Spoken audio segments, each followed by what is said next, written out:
오늘 우리에게 주신 하나님 말씀 보겠습니다. 에베소서 4장 25절에서 32절 말씀, 신약성경 314면에 기록되어 있습니다. 에베소서 4장 25절에서 32절 314면에 기록된 말씀, 우리 찾으셨으면 자리에서 일어나셔서 하나님의 말씀 교독하여 선포합니다. 하나님의 말씀입니다. 그런즉 거짓을 버리고 각각 그 이웃과 더불어 참된 것을 말하라. 이는 우리가 서로 지체가 됨이라. 분을 내어도 죄를 짓지 말며 해가 지도록 분을 품지 말고 마귀에게 틈을 주지 말라. 도둑질하는 자는 다시 도둑질하지 말고 돌이켜 가난한 자에게 구제할 수 있도록 자기 손으로 수고하여 선한 일을 하라. 무릇 더러운 말은 너희 입 밖에도 내지 말고 오직 덕을 세우는 데 소용되는 대로 선한 말을 하여 듣는 자들에게 은혜를 끼치게 하라. 하나님의 성령을 근심하게 하지 말라. 그 안에서 너희가 구원의 날까지 인치심을 받았느니라. 너희는 모든 악독과 노함과 분냄과 떠드는 것과 비방하는 것을 모든 악의와 함께 버리고 불쌍히 여기며 서로 용서하기를 하나님이 그리스도 안에서 너희를 용서하심과 같이 하라. 아멘.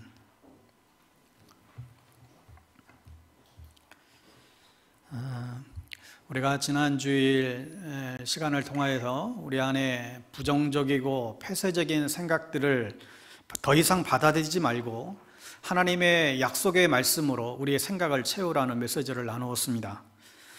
오늘은 좀 그 연장선상에서 상처받았을 때에 어떻게 해야 되는가, 이 상처와 이 분노에 대한 말씀들 더 이어서 좀 나누고자 합니다.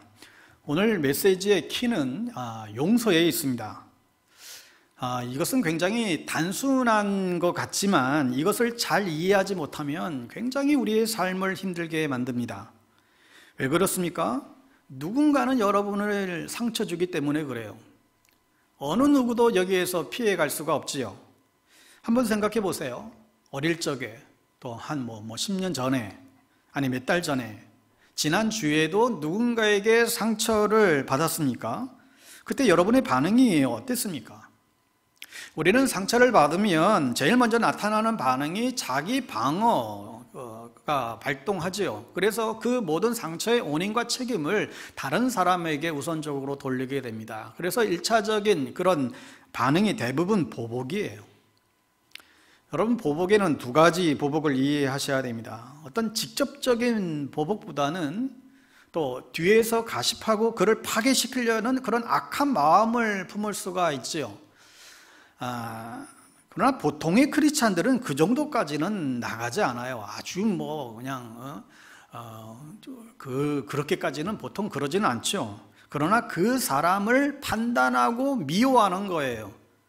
근데 이것이 죄라는 것입니다.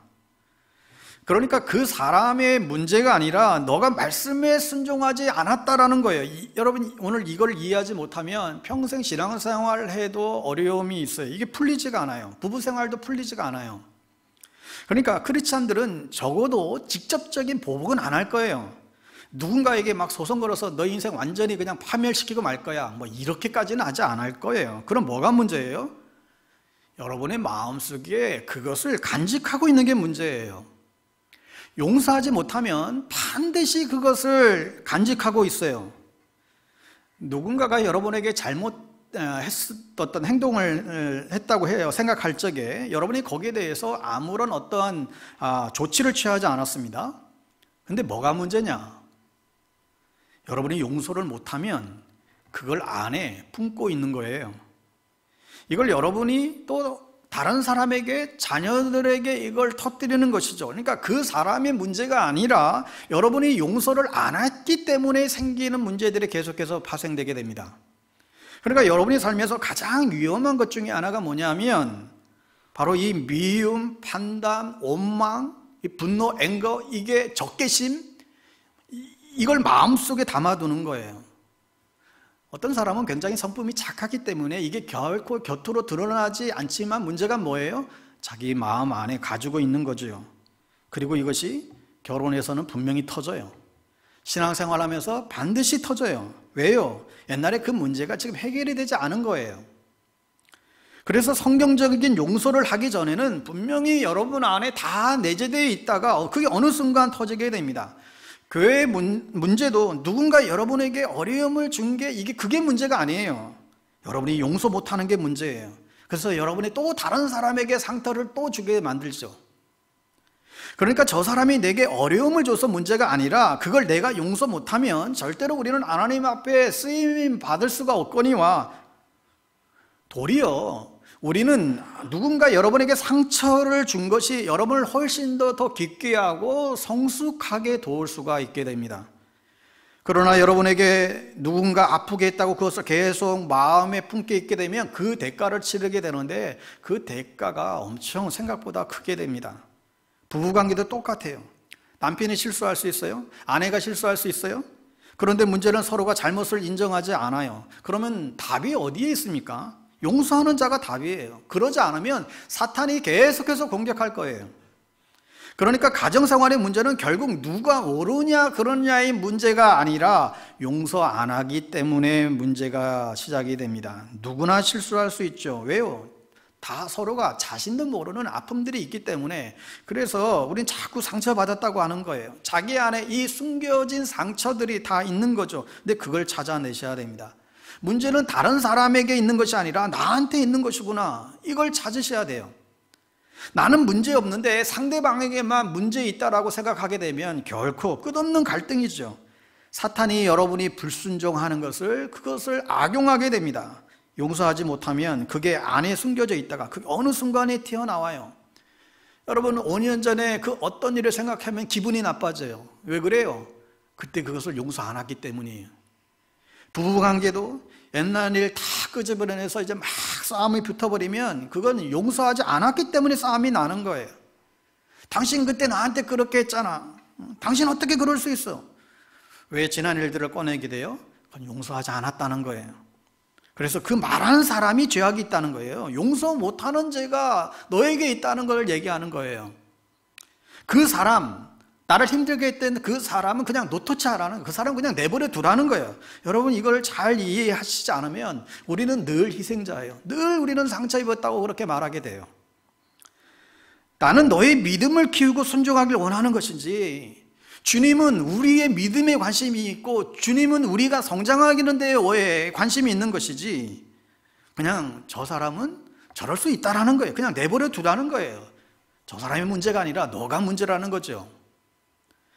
여러분이 지금 누구를 미워하는 사람이 혹 있습니까? 언젠가는 반드시 그 분노가 터져 나오겠죠. 그러니까 이 상처라고 하는 것은, 용서치 못하는 마음은 파괴적이에요. 그래서 하나님이 이걸 굉장히 심각하게 이 문제를 다루십니다. 왜냐하면 우리 일생을 파괴시키는 결과를 초래하기 때문에 그렇습니다. 여러분 용서 못한다는 말은 무슨 의미인지 아세요?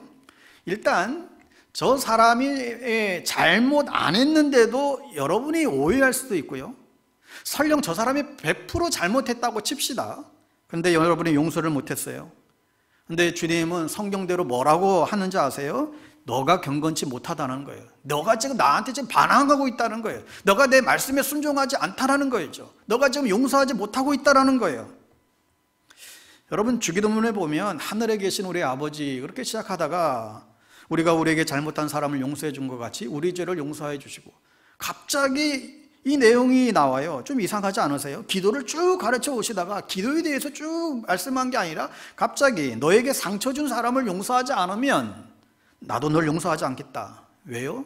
나와 너의 문제가 생긴다는 거예요. 저 한 사람을 용서하지 못하면 너의 영혼이 다 망가지니까, 그러니까 누군가를 용서하지 못하면 하나님과의 관계까지도 다 파괴되어 버린다는 것이죠. 여러분 정말 오늘 이 메시지를 진짜로 붙잡고 기도하게 되면 여러분 안에 신앙의 자유함을 찾을 수 있습니다. 하나도 걸릴 사람이 없게 돼요. 누구나 다 잘못할 수는 있어요. 그런데 여러분이 용서하지 못하는 것이 문제라는 거예요. 피해자는 여러분이에요. 여러분 누군가를 용서 못하면 평생 어려움을 당하는 것은 본인이죠. 이유는 모르겠어요. 그러니 여러분 용서하셔야만 하는 것입니다. 방법은 없어요. 교회도 왜 문제들이 생깁니까? 저 사람의 실수했다 생각하는 거죠.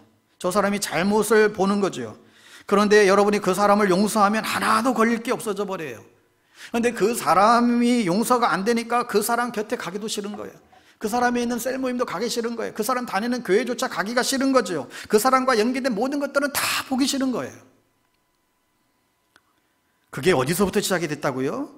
그 사람이 어떤 불편한 행동 때문이 아니라 그 사람을 용서하지 못하는 데에서부터 시작이 되는 것입니다. 그래서 오늘 본문 26절에 보면 분을 내어도 죄를 짓지 말며 해를 지도록 분을 풀지 말고 마귀에게 틈을 주지 말아라. 이게 무슨 말이에요? 너가 용서하지 못하고 주님 앞에서 십자가 앞에서 해결되지 못하면 그때부터 사탄이 너에게 파괴적인 생각을 집어줄 것이다. 그걸 허락지 말라는 거예요. 여러분, 이것은 하나님의 명령입니다. 그러니까 여러분이 더러운 말은 입 밖에도 내지 말고 오직 덕을 세우는 데 소용되는 대로 선한 말을 하여 듣는 자에게 은혜를 끼치게 해라. 여러분 이거 아세요? 여러분이 누군가를 용서하지 못하면요, 돌아다니면서 그 좋지 않은 그 사람의 이야기를 하고 다니게 돼요. 그 사람에 대해서 부정적인 이야기들을 계속 하고 다니는 것은 용서가 안 됐기 때문에 그래요. 용서했으면 그러지 못하죠. 옳고 그르다의 문제가 아니에요. 내가 화가 나니까 돌아다니면서 얘기하게 되는 거죠. 여러분 잘 보세요. 저 사람은 괜찮은데 하고 이렇게 단서를 붙여요. 왜요? 우리 남편은 착한데 우리 목사님은 악한 것 같지는 않은데, 이렇게 앞에 이게 단서가 이게 나오잖아요. 그러니까 왜 그래요? 부정적인 말을 꺼내기 앞서서 자기도 모르게 그게 튀어나와요. 여러분이 노골적으로 부정적인 얘기를 안 해서 그렇지 이미 여러분의 말 속에는 이미 부정적인 이야기가 딱 그렇게 드러나요. 용서 못해서 그런 거죠. 그럼 여러분 스스로가 그 말에 걸려요. 왜요? 그게 죄니까요. 여러분 이걸 깨달으면 모든 관계들이요, 우리가 극단적으로 결코 빠지지 않습니다. 우리 교회도 훨씬 생활도 달라질 거예요. 그러니까 뭐라고 하는가 하면 하나님의 성령을 근심하게 하지 말라. 그 안에서 너희가 구원의 날까지 인치심을 받았느니라. 너희는 모든 악독과 노함과 분냄과 떠들음과 비방하는 것과 모든 악의를 함께 버려라. 이것은 크리스찬으로서의 올바른 자세가 아니라는 것입니다. 너희가 성령 안에 거하고 있는데, 너희 안에 성령님이 계시는데 너희 안에 상처받았다고 그렇게 화내고 가십하는 이유가 어디 있냐는 거예요. 그건 하나님의 자녀로서 품위에 결코 맞지 않다. 그러면서 뭐라고 말씀하시는가 하면, 하나님의 자녀는 네가 상처받더라도 서로 친절하게 대해라. 불쌍히 여기라는 거예요. 화를 내는 것은 하나님의 자녀로서 합당치 않다라는 거예요. 네가 되려 당한다는 거예요. 네가 그 말 하면 말한 대로 그렇게 당할 거야.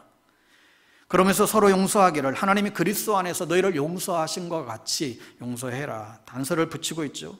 내가 너에게 얼마나 용서했니? 근데 너는 너에게 한두 가지 그 잘못한 그 사람을 용서하지 못한다고? 너는 나한테 수없이 실수했잖아. 나는 너를 영원히 용서하는데 너는 너에게 말 한마디 잘못한 그 사람을 용서하지 못한다고? 그렇게 일을 갈어? 내가 너희 죄를 한번 다 까버려 볼까? 주님이 우리에게 지금 딜하시는 거예요. 그렇게 용서받는 너가 말 한마디 잘못한 그 일을 용서하지 못한다면 너는 지금 사단에게 속고 있다는 거죠. 그러니까 하나님의 자녀로서 유일한 태도는 용서하라는 것입니다. 이것은 명령이에요. 너희가 좀 용서해 주지 않을래? 그래도 서로 용서하며 사는 것이 서로 간의 분위기를 좋지 않겠니? 지금 이게 아니라 무조건 용서하라고 권면이 아니라 명령하고 있어요. 왜요? 이것이 여러분의 일생을 파괴시키기 때문에 그렇습니다. 여러분 중에 혹 상처받았다고 분을 많이 내는 사람은요, 분명히 그게 자녀들에게도 이어집니다. 다른 사람들에게 나타나요. 안 나타날 수가 없어요. 왜요? 건강한 사람은 그렇게 반응 안 보이거든요. 용서함을 받은 사람들은 그렇게 반응을 안 보여요. 용서 못하니까 그것이 아무 이유가 없는 자녀들에게, 교우들에게, 배우자에게 이게 막 나가는 거예요. 자기도 알아요. 그래서 괴로워요. 그걸 잡아내셔야 됩니다. 여러분, 그런 점에서 오늘 메시지는 굉장히 중요하다고 생각이 들어요. 그러니까 주님은 가능하면 용서해라 이런 말씀이 없어요. 무조건 용서해야 된다. 내가 너한테 그렇게 했잖니. 주님이 우리에게 무조건 용서해 줬는데 내가 누군가를 용서 못하면 너 스스로가 관계를 파괴시키고 있다는 거예요. 여러분, 내가 오래전에 누군가에게 상처받았던 걸 다 이제는 잊어버렸다라고 생각했는데, 그런데 성경적으로 그것을 용서하지 않으면 이게 다 숨겨져 있다가 어느 순간에 이게 터지는 거죠. 그것 때문에 우리의 인생을 고통 가운데 빠뜨리게 되는 일들이 너무 많이 생깁니다. 여러분, 교회도 왜 싸웁니까? 다 개인적으로 보면 다 좋은 사람들인데 왜 싸워요? 아무리 세상이 뭐 교회가 그렇다지만 그래도 교회 안에 계신 분들이 세상 사람들보다 뭐 훨씬 다 훌륭하잖아요. 그런데 왜 싸우는가? 당신이 나한테 이렇게 했다는 거예요. 당신이 나한테 이렇게 대했다는 거죠. 이걸 그대로 그냥 해결 안 하고 그냥 내버리면 이게 보복으로 나가요. 그래서 계속해서 뒤에서 가십하게 되는 거예요. 여러분, 그러다 보니까요, 기도도 안 돼요. 벌써 하나님과의 관계가 문제가 생기는 거죠. 내 말대로 순종하지 않으니까 예배가 제대로 될 수가 없어요. 근데 그 안 되는 이유를 저 사람이 널 어렵게 해서 안 된다고 생각하는데, 저 사람이 너를 힘들게 해서 안 된다고 생각하는데, 천만에 네가 용서 안 했기 때문에 안 되는 거야. 도리어 네가 그 용서 안 되는 사람을 용서한다면 도리어 너에게 축복의 문을, 하늘의 문을 열어주고 더 크게 쓰임받을 그릇이 된다는 것이죠. 그러니까 당신이 날 기쁘게 하고 당신이 나에게 어려움을 주었고 당신이 틀렸다라고 이렇게 접근하는 순간은 결코 아무런 문제 해결이 되지 않습니다. 용서할 때만 해결이 되어요. 왜요? 그 사람은 생각은 다르니까. 누가 옳고 그름의 문제가 아니에요. 그래서 누군가에게 어떠한 보복에 대한 그런 감정이 올라올 때마다 우리는 주님의 십자가를 생각하셔야 됩니다. 십자가 앞에서 우리는 얼마나 말로, 생각으로, 행동으로 우리는 죄를 지었습니까? 하나님이 날 그렇게 용서해 주셨는데 우리는 다른 사람의 말 한마디 잘못한 것을 그냥 끝장을 보려고 하나? 너희 안에 용서 못하지 못하는 죄악이, 그 불신앙이 우리 안에 깔려 있다는 것이죠. 그래서 내가 너를 회복시키기를 원한다는 오늘 말씀하는 것입니다. 그러니까 용서는요, 당신이 나에게 아프게 했기 때문에 그것을 갚는 권리를 포기하는 거예요. 나는 죽고 내 안에 그리스도가 사는데 내 안에 권리가 어디 있는가? 너 자신을 위해서 용서해라. 그러지 않으면 답이 없어요. 교회 안에서도 싸우는 이유가 뭐예요? 저 사람이 옳으냐 그러냐. 여러분, 이건 답이 안 나와요. 법정에 가서도 해결이 안 돼요. 주님 이름 걸고 싸우는데 어떻게 해결이 되겠어요? 답은 오로지 용서가 답이에요. 그래야 우리의 영이 자라고, 그래야 하늘문이 열리게 돼요. 여러분, 그러니 이 용서의 영적인 의미를 생각해 보십시오. 용서를 못하면, 내가 저 사람을 더 이상 용서를 안 하겠다 마음을 먹게 되면, 여러분, 사실 상대방은요, 자기가 잘못한지도 모르고 있을 때가 더 많아요. 근데 나는 그 문제 가지고 평생 동안 아파하는 거죠. 근데 그게 그 사람과 나만의 문제가 아니라 자녀들까지 영향을 미치고 사랑하는 사람들까지 미치게 되고 하나님과의 관계까지도 영향을 미치게 만들어요. 그러니까 용서하라는 거예요. 어떤 경우에는 사실 우리 안에 용서하는 마음이 없지만, 그런다 할지라도 상대방이 아니라 내 자신을 위해서 용서해야 된다. 배너라고 하는 유명한 그 고전 영화 여러분 기억들 하십니까? 이 찰스 웨스턴이 주연으로 나오는데요. 원래 이 배너, 원래 예수를 안 믿던 사람이 성경을 읽다가 예수를 믿게 돼서 완전 뒤집어진 이 자신의 이야기들을 영화로 이렇게 만들어냈잖아요. 근데 거기 보면 이 찰스 웨스턴이 굉장히 의로운 사람으로 나오는데, 자기랑 아주 가까웠던 친구가 그때 이 로마 장군이었는데 배반을 해요, 그 친구가. 그래서 자기 누나하고 어머니를 감옥에 집어넣게 되고 거기 문득병이 걸리게 만들죠. 둘도 없는 친구인데 그 친구가 자신의 권력을 위해서 자기 일생과 가족을 다 파괴시킨 거예요. 정말 도저히 용서할 수가 없었죠. 그래서 영화의 마지막 부분에 이제 이 마차에서 막 싸우는데 막 분에 받쳐가지고 아주 이렇게 싸움에 몰입하게 되는데, 근데 그 친구가 자신의 눈앞에서 몸이 아주 갈라지면 비참하게 그 원수 같은 그 친구가 죽음을 당해요. 자기 일생을 파괴시키고 자기 누이의 어머니를 문득병 걸리게 만든 장본이 있는데, 그런데 문제가 뭐냐면 그 원수 같은 그 친구가 죽었는데 자기 앞에 죽어가는데도 불구하고 자기 안에 있는 그 분노가 해결이 안 되는 거예요. 그래서 미치는 거예요. 근데 나중에 언제 해결되는지 아세요? 그가 예수님의 십자가 앞에 섰을 때, 주달려 죽은 십자가, 우리가 생각할 때 세상에 속한 욕심은 헛된 줄 알고 버리네. 여러분, 분노는 여러분이 해결한다고 해결되는 게, 용서한다고 해결되는 게 아니에요. 여러분에게 상처를 준 사람이 만약에 나에게 아주 좀 좋지 않게 했던 사람이 아주 고통스럽게 삶을 산다. 여러분, 그 모습을 보면 여러분이 그 분노와 그게 다 해결이 되겠어요? 결코 그러지 않아요. 그것은 사탄에게 당한 거예요, 오히려.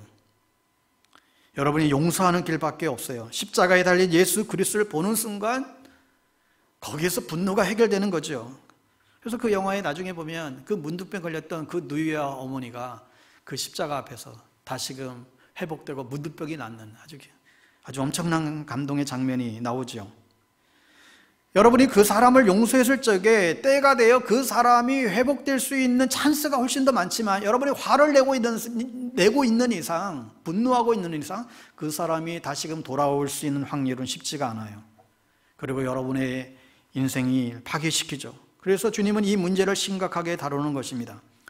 여러분, 부부끼리도 이렇게 살기가 쉬워요? 아내가 남편이 아내에게 한 것을 용서 못하니까 그냥 사는 거예요. 교회에서도 어느 성도가 나한테 무슨 말을 했는데 용서가 안 되는 거예요. 그래서 싫은 거죠. 그러나 여러분, 그래가지고는 문제가 결코 해결이 되지 않습니다. 결국 용서 못하면 이게 사라지지 않고 그게 나를 계속해서 묶여되지요. 나는 누구보다도 주님을 사랑한다고 생각했는데 용서 못하는 것 자체가 넌 믿음의 사람이 아니라는 거예요. 하나님의 뜻을 지금 거역하고 있다는 것이죠. 너는 지금 죄악 가운데 있다는 거예요. 그러니까 여러분, 하나님께 나아갈 적에 내가 널 용서를 못한다라고 하는 또 다른 의미는, 그것은 다른 의미가 아니라 우리가 하나님과 관계가 점점 더 멀어지고 있구나, 하나님과 관계가 점점 어려워진다는 거예요. 용서 못하는 마음은 죄이기 때문에 사라지지 않아요. 이것은 고백하기 전까지는 절대로 사라지지 않습니다. 여러분, 누구든 간에 절대로 보복할 생각을 하지 마십시오. 누군가에 대해서 정말 해코지 하려는 생각을 여러분 접으십시오. 보복이 뭐예요? 쓴뿌리예요. 판단이에요. 그 사람에 대한 좋지 않게 얘기하는 거죠. 그러니까 내가 용서한 사람은 그가 비록 잘못을 내도 내가 용서하면 훨씬 더 그 사람에게 아주 부드럽게 다가갈 수 있지만, 용서 못하면 그 사람 얘기가 나올 때마다 톤이 높여가지고 화가 나고 태도가 싹 달라져요. 누가 문제예요? 저 사람이 문제가 아니라는 거예요. 순종하지 못한 너가 문제라는 거죠. 그러니까 많은 사람들이 이런 내용들을 우리가 좀 가슴에 두지 않으면 그냥 무심하게 다 흘려버립니다. 세월이 흐르면 되겠지. 시간이 약이겠지. 내가 용서가 안 되는 걸 그걸 어떡하라고. 여러분, 용서가 안 된다는 것은 내가 계속해서 죄를 짓겠다라고 선포하는 것과 똑같은 거예요. 하나님의 말씀을 여러분이 거절하는 것이죠. 그래서 이 용서의 문제를 주님이 심각하게 보는 것입니다. 결국 교회도 보면 옳고 그름의 문제가 아니에요. 생각들이 틀리잖아요. 결국 용서 못하니까 이게 문제가 발생돼요. 여러분, 지금도 우리 주변에도 교회마다 갈등으로 얼마나 힘든 교회들이 많이 있는지 모릅니다. 근자에 제 가까운 교회는요, 교회를 이제 이전하게 됐습니다. 교회 건축위원회가 이제 딱 조직이 됐어요. 건축위원회가 조직되고 나서 둘로 쪼개졌는데 왼수도 그런 왼수들이 없대요. 교회가 이전을 하는데 한쪽은 저쪽으로 가자고, 한쪽은 이쪽으로 가자고, 이렇게 해서 이제 나뉜 거예요. 여러분, 교회가 자신의 집입니까? 자기 원하는 대로 가려고 하게. 교회는 교회를 필요로 하는 곳으로 교회가 가면 돼요. 그게 어느 곳이든 간에 하나님께 기도하고 하나님이 원하시고 하나님이 바라시는 곳으로 가면 되는 것이죠. 근데 뭐가 문제예요? 내 의견대로 안 간다는 거예요. 자기 생각대로 안 움직인다는 거예요. 그래서 반으로 나와서 싸우는데요, 장난이 아니에요. 다 자기가 교회를 사랑한다고 하는데 그렇게 그냥 기를 쓰고 싸워요. 여러분, 나는 죽고 내 안에 그리스도께서 사는 사람, 그 삶이 결코 아닌 것이죠. 자기 혈기와 분노로 가득 차요. 용서를 못하는 거예요. 당신 의견과 내 길이 틀리다는 거예요. 누가 옳은 거예요? 없어요. 남편과 아내가 둘 다 자기가 옳다고 생각하면 어떻게 해결되겠습니까? 답이 없어요. 어떻게 해결하겠어요? 아픈 사람이, 성숙한 사람이 그 사람을 용서할 적에만 해결이 돼요. 목회자도 이 원리를 붙잡지 않으면 사실 생존할 수가 없지요. 그래서 우리의 믿음의 용량을 키우는 수밖에 없어요. 여러분, 누군가 나를 아프게 했어요. 분명히 그가 문제가 있어요. 분명히 그가 잘못을 냈어요. 그런데도 내가 용서 못하면 우리가 손해잖아요. 자신이 손해예요. 그 용서 못하는 것 때문에 나에게 어려움이 와요. 또 하나 문제는 나는 저 사람이 틀림없이 잘못했다라고 생각은 했는데 되려 여러분이 잘못 생각할 수도 있다라고 한다면 여러분 어떻게 하시겠어요? 나는 분명 내가 옳다고 생각했는데 그게 아니라고 한다면 여러분 그럴 때가 있어요. 분명히 그러니까 세월이 흐르고 나면 그때 내가 잘못했구나 깨달을 때가 사실 많아요. 그러니까 정말 내가 지금 모든 내 말이 무조건 옳다라고 주장하는 것은 그것은 아니라는 것입니다. 여러분 답은 딱 하나예요. 그냥 다 용서예요. 그러니까 남편과 아내가 서로 옳다고 생각하면 어떻게 회복이 되겠습니까? 상대방이 잘못할 수 있습니다. 그러나 그것을 용서 못하는 나의 태도가 잘못됐다는 것을 인정할 때에 회복이 시작이 돼요. 그러니 네가 남편 보고 아내 보고 자녀 보고 부모님 보고 당신이 잘못했다고 여러분 얘기해 봐도 본인만 손해예요. 저들은 돌아오지 않아요. 그 잘못을 지적했다고. 그건 하나님께 맡기라는 거예요. 하지만 우리가 용서하지 못하는 순간 다른 주변 사람들에게 악한 영향을 미치게 되고 더 중요한 건 우리에게 기름 부으심이 임하지 않는다는 거예요. 그러니 이 용서의 문제가 얼마나 중요한지 모릅니다. 그러니까 베드로가 주님 앞에 물어보잖아요. 주님, 나에게 상처를 준 사람들을 몇 번이나 얼마나 용서해 줘야 될까요? 그때 주님이 뭐라 그래요? 490번 70번씩 7번씩 용서해라. 야, 이거 언제까지 이거 다 세고 있나? 이게 무슨 말이에요? 야, 너는 나한테 무지하게 죄를 지었는데 내가 너를 다 용서해 줬는데 너는 너 마음 좀 아프게 한 그 사람을 지금 용서하지 못해? 그리고 지금 너 그 수를 지금 세고 있어? 너 정말 은혜를 아는 자니? 저 사람이 너한테 상처를 줬다 하지만 사실 들여다보면 그거 별거 아니잖아. 너는 나한테 훨씬 더 큰 상처를 줬는데. 주님이 그 얘기하는 거예요. 그거 다 잊어버렸니? 그런데 너는 불순종해서 지금 스스로 지금 어렵게 살고 있다는 거죠. 그러니까 하나님은 용서 못하는 우리에게 관심이 있어요. 우리를 다루겠다는 거예요. 그래서 계속 용서하라는 거예요. 다른 방법이 없어요. 여러분, 이걸 해결하지 못하면 우리는 계속해서 죄를 안고 살아가게 됩니다. 누군가 말할 때 여러분 어떤 불쾌감이 있으면 여러분이 용서 안 하고 사는 거예요. 여러분이 누군가와 대화를 할 때 그 사람에 대한 불쾌감이 사라지지 않으면 여전히 여러분 안에 용서치 못하는 마음이 있는 거죠. 그건 나에게 문제가 있는 거예요. 여러분, 누군가가 아프게 했을 적에 품지 못하면 사탄이요, 와, 너는 나의 훌륭한 파트너야, 박수 칠 거예요. 바울은 전 세계를 품고 자기를 배반하는 사람들도 다 품잖아요. 여러분, 그러니까 일단 용서가 안 되면요, 기도가 안 돼요. 마음에 쓴뿌리가 있는데 화가 나는데 어떻게 기도가 되겠어요? 그러니 온전한 예배를 드릴 수가 없어요. 주님이 나를 죽기까지 사랑하신다고 했는데 그래서 예배자에 있는 건데 누군가에게 분노가 있으면 어떻게 예배가 되겠어요? 그리고 전도도 방해돼요.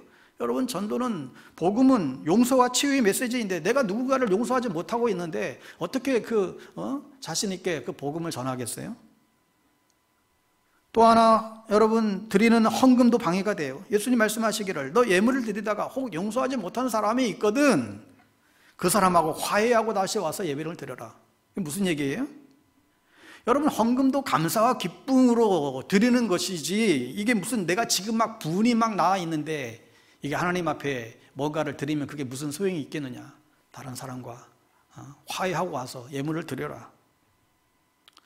또 하나 우리의 영적 성장을 방해하죠. 여러분, 아무리 좋은 메시지를 들어도 그것으로 다가 되는 것이 아니라 그 말씀이 나에게 실제가 되려면 내가 실제로 그 말씀을 행동으로 나타내야 되는 것이죠. 그렇지 않으면 그건 말씀이 아니라 그냥 이건 그냥 강의에 불과해요. 우리에게 어떤 영향력을 끼치지 못하죠. 아무리 많이 안다고 실제가 되는 것이 아니라 내가 말하고 듣고 깨닫고 실제 삶에서 그렇게 살아내야만 말씀이 실제가 되게 됩니다. 그때에만 하늘 문이 열리고 우리를 축복하시겠다, 주님 말씀하십니다. 그러나 여러분 안에 분노가 해결이 안 돼 있으면 여러분 옆에 있는 사람의 실수를 봐줄 수가 없어요. 교회에서 큰 소리 나는 경우는요, 그 사람 안에 이 분노가 자리 잡고 있어서 그렇지요. 어떤 때 보면 아니 그다지 화낼 일도 아닌데 저렇게 화를 내시나, 화낼 수 있잖아요. 근데 저렇게까지 화낼 일인가? 의아할 때가 생겨요. 좀 지나치네, 이럴 때가 있어요. 그 사람이 화를 내는 것을 어디서 찾아야 돼요? 이유가 있겠죠. 그분도 어릴 적부터 뭔가의 상처를 받았던 어떤 분노, 살아오면서 받았던 그런 분노들이 그 안에 내재되어 있다가 그런 것들이 터지는 거예요. 여러분, 그러니까 정말 성령님이 우리의 마음을 다스려 주셔야 돼요. 내 힘으로 할 수가 없어요. 성령님이 만져주시고 싸매어 주시고 우리를 고쳐주셔야만 합니다. 그러지 않으면 언제나 다이너마이트와 같은 사람이 있어요. 언제 또 폭발할지 몰라요. 그래서 주변 사람들이 다 몸살이에요. 그러니까 그 사람 가면 막 긴장하게 만들어요. 여러분, 건강한 사람은 설령 누가 좀 잘못해도 그거 그냥 이해해 주려고 애쓰잖아요. 그런데 내면이 건강하지 못하면 닭살같이 막 쪼기 시작해요. 봐줄 수가 없는 거예요. 여러분, 이 문제가요, 평생 우리 신앙생활에서 해결이 안 되면 계속해서 가까운 가족들, 교우들, 주변 사람들에게 상처를 입히는 거죠. 아이가 밥을 먹다가 숟가락을 떨어뜨렸어요. 건강한 아빠는, 용서가 회복된 사람은요, 얘야 숟가락 떨어뜨리면 안 되지, 숟가락 이렇게 잘 잡아야 돼, 숟가락 이렇게 잡는 거야, 조심해. 그런데 또 떨어뜨렸어요. 그러면 아빠가 괜찮아, 계속 또 실수할 수 있어, 계속 이거 연습하면 괜찮아, 또 그렇게 해. 근데 얘가 또 떨어뜨리네. 가르쳐도 이게 잘 듣질 않아요. 그래도 건강한 아빠는요, 기다려줘요. 때를 기다려요. 그런데 어릴 적부터 분노를 가지고 자라는 사람은요, 여러분 중에 혹 그런 분이 계시면 여러분 회개하세요. 딱 이놈이 숟가락을 떨어뜨렸어요. 떨어뜨리는 순간 아빠는 기분 나쁜 거예요. 카운트를 셉니다. 한번. 하지마. 말투부터 달라요. 건강한 아빠는 하지 마라. 이 아빠는 하지마. 또 떨어뜨렸어요. 카운트를 세요. 2번. 건강한 아빠는 3번까지도 기다려줘요. 근데 이 건강하지 못한 아빠는 3번째 떨어지는 순간, 그날 애 잡는 날이에요. 그러니까 숟가락 떨어뜨리는 것이 별게 아닌데 여러분 안에 분노가 있다는 것을 여러분 찾아내셔야 됩니다. 건강한 사람은 아무런 문제가 없어요. 예를 들어서 남편이 조금 무능력해요. 그러면 건강한 아내는 요즘 다 힘들 때라 직장 구하기가 쉽지가 않은 것 같아요. 그래도 조금만 더 기다려봐요. 어딘가에 있겠죠. 어느 자매는 요즘에 이사 때문에 고민이 굉장히 많이 하더라고요. 그래서 전세값이 너무 올라서 이게 안 갈 수도 없고 갈 데는 없고 너무 진짜 현실이 피부로 와닿는다고. 그러면서도 하는 얘기는 그래도 어디 갈 데가 없겠어요. 하나님 예배해 주시겠죠. 근데 어릴 적부터 상처받고 자란 딸은요, 자기 남편이 좀 무기력하고 그러면 분을 참지 못하고 끝장을 내야 돼요. 왜요? 자기 안에 막 불이 터져 나오는 거예요. 그러니까 어릴 적부터 용서받지 못한 감정이 분노로 자리 잡히면서 그 위에 또 분노가 쌓이면서 다른 사람을 신뢰할 수 없게 만들어버리죠.